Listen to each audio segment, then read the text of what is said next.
आए थे तो उस समय उस प्रकार से वोटिंग नहीं हुई थी। लेकिन चुनाव आयोग पर लांछन लगाना, चुनाव हारने का बहाना एडवांस में खोजना, यह सारे विपक्षी शुरू करेंगे अभी से। क्योंकि सत्ता के बिना ये, जैसे पानी के बिना मछली तड़पती है, वैसे सत्ता के बिना सपा बसपा कांग्रेस के लोग तड़प रहे, भाजपा विरोधी तड़प रहे, मोदी विरोधी तड़प रहे। लेकिन जनता भाजपा के साथ है, मोदी जी के साथ है, और देश के विकास के साथ है, देश को विश्व गुरु बनाने के साथ है, देश को पांचवी अर्थव्यवस्था से तीसरी अर्थव्यवस्था बनाने के साथ है। भारत हर क्षेत्र में आगे बढ़ रहा है। धारा 370 हट गई। अयोध्या में श्री राम जन्मभूमि पर भव्य मंदिर का निर्माण पूरा हो रहा है। 22 जनवरी 2024 को जो विरोधी कहते थे, हम लोग जब नारा लगाते थे रामलला हम आएंगे, मंदिर भव्य बनाएंगे, तो विरोधी एक ही बात कहते थे, ये तारीख नहीं बताएंगे। अब तो 22 जनवरी को डंका बज रहा है। 550 साल बाद भगवान श्री राम अपने जन्म स्थान पर विराजमान हो रहे हैं। गर्व की बात यह है कि शायद विश्व में कोई भी ऐसा धार्मिक स्थल नहीं बना होगा जिसमें पूरे देश और दुनिया के राम भक्त हिंदुओं का योगदान हो। अयोध्या में बनने वाला जो श्री राम जन्मभूमि पर मंदिर है, उसमें लगभग हर राम भक्त का योगदान है। किसी का ₹1.25 होगा, किसी का ₹1.25 लाख।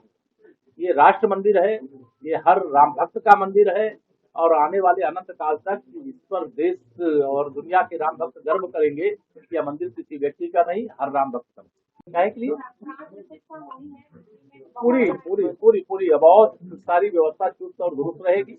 और सभी से अपील है कि 22 जनवरी को श्री राम जन्मभूमि तीर्थ क्षेत्र ट्रस्ट ने जिन्हें आमंत्रित किया है, उनका अयोध्या आगमन हो और उनका स्वागत करने के लिए सारी तैयारियां हैं।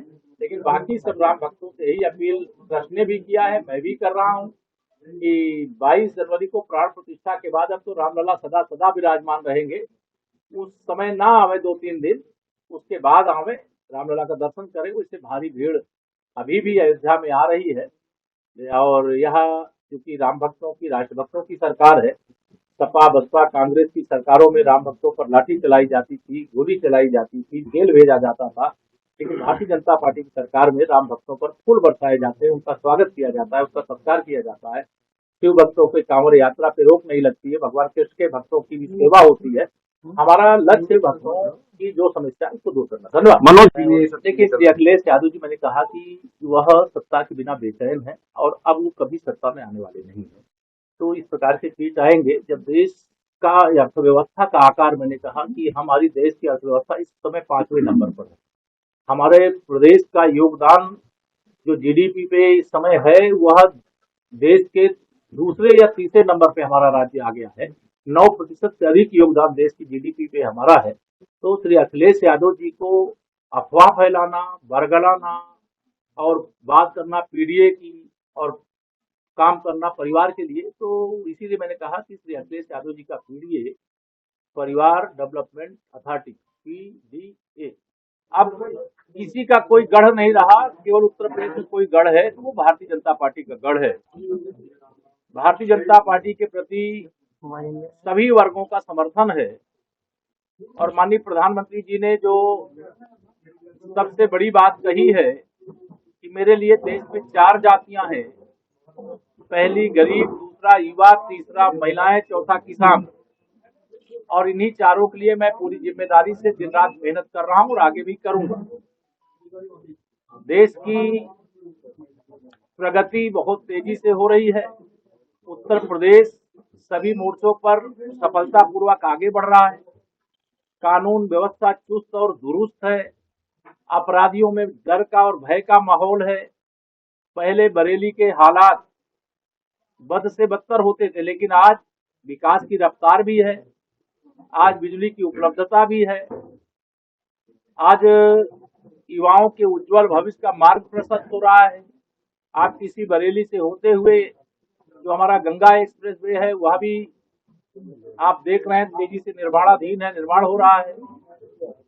पूरे प्रदेश के अंदर एक अनुकूल वातावरण है। इसलिए 2014 का लोकसभा जब हम जीते थे तो किसी को ये भरोसा नहीं था कि हम 2017 में भी सरकार उत्तर प्रदेश में बनाएंगे। लेकिन 14 की लोकसभा की तरह 17 की विधानसभा भी जीते, और फिर 19 में सपा बसपा कांग्रेस राष्ट्रीय लोकदल ने गठबंधन कर लिया। गठबंधन के बाद भी 64 सांसद हमारे उस समय जीते, 51% वोट मिला। बाद में 2 उपचुनाव जो सपा अपना गढ़ मानती थी, चाहे वो रामपुर लोकसभा हो चाहे आजमगढ़ लोकसभा हो, वहां पर भी भारतीय जनता पार्टी ने बड़े अंतर से विजय प्राप्त की है। 2024 में सभी सीटों पर विजय प्राप्त करने की भारतीय जनता पार्टी जोरदार तैयारी कर रही है। विपक्षी गठबंधन के पास न कोई नेता है, न उनके पास कोई मुद्दा है, न देश के लिए कोई उनके पास विजन है। उनके पास एक ही एजेंडा है कि कब देश की एक आदिवासी समाज की बेटी राष्ट्रपति बने तो उनका कैसे अपमान किया जाए, एक किसान का बेटा देश का उपराष्ट्रपति बने तो उनका कैसे अपमान किया जाए, एक गरीब माँ बाप का बेटा पिछड़े वर्ग से आने वाले माननीय नरेंद्र मोदी जी देश के प्रधानमंत्री बने, उनका कैसे अपमान किया जाए। यह इन विरोधियों को बर्दाश्त नहीं हो रहा। जो विरोधियों का गठबंधन है उसे मैं ठगबंधन कहता हूँ, और वह ठगबंधन दिशा विहीन है, उसके पास कोई दिशा नहीं है। जितने दल हैं, जितने नेता हैं, उतने प्रधानमंत्री पद के उम्मीदवार। इसलिए मैं आज यहाँ यही कह सकता हूँ, तीसरी बार मोदी सरकार उत्तर प्रदेश में 80 की 80, देश में 400 पार।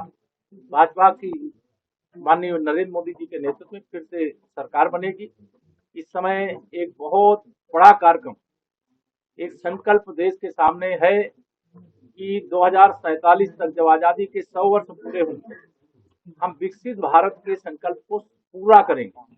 उसके लिए विकसित भारत संकल्प यात्रा चल रही है। उस यात्रा के कार्यक्रम में मैं कल शामिल होने का कार्यक्रम करूंगा, और हमारा प्रयास है, और ये यात्रा हर गांव में जा रही है।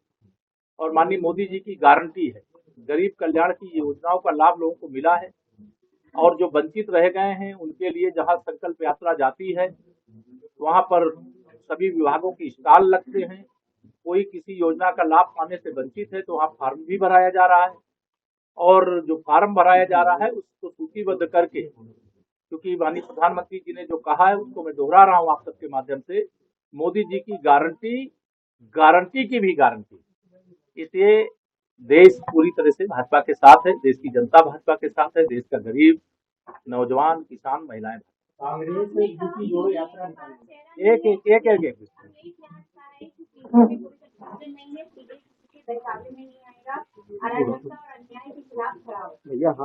देखिए, श्री अखिलेश यादव जी का जो पीडीए है ना, वो परिवार के डेवलपमेंट अथॉरिटी के रूप में उसे जानिए। पीडीए का मतलब परिवार डेवलपमेंट अथॉरिटी। वह कभी भी श्री मुलायम सिंह यादव जी का जो परिवार है उस परिवार के बाहर सोच नहीं सकती। भारतीय जनता पार्टी ने अभी श्री मोहन सिंह यादव जी को मध्य प्रदेश का मुख्यमंत्री बनाया, और भारतीय जनता पार्टी ने अभी मध्य प्रदेश, राजस्थान, छत्तीसगढ़ में ऐतिहासिक जीत दर्ज की है। और 2024 से पहले यहाँ विपक्षी सब मिलकर के कहते थे यह सेमीफाइनल, तो वह सेमीफाइनल भी हारे हैं और फाइनल भी हारे हैं। अखिलेश यादव ने कहा कि अमेरिका कांग्रेस यूपी जोड़ो यात्रा निकाल रही है। वो यात्रा निकालने के लिए कोई दल कुछ कर सकता है, जैसे खाट पंचायत के बाद जनता ने खटिया खड़ी कर दी थी, वैसे उनका हो जाएगा। देखिए, सुरक्षा के चाक चौबंद प्रबंध हैं।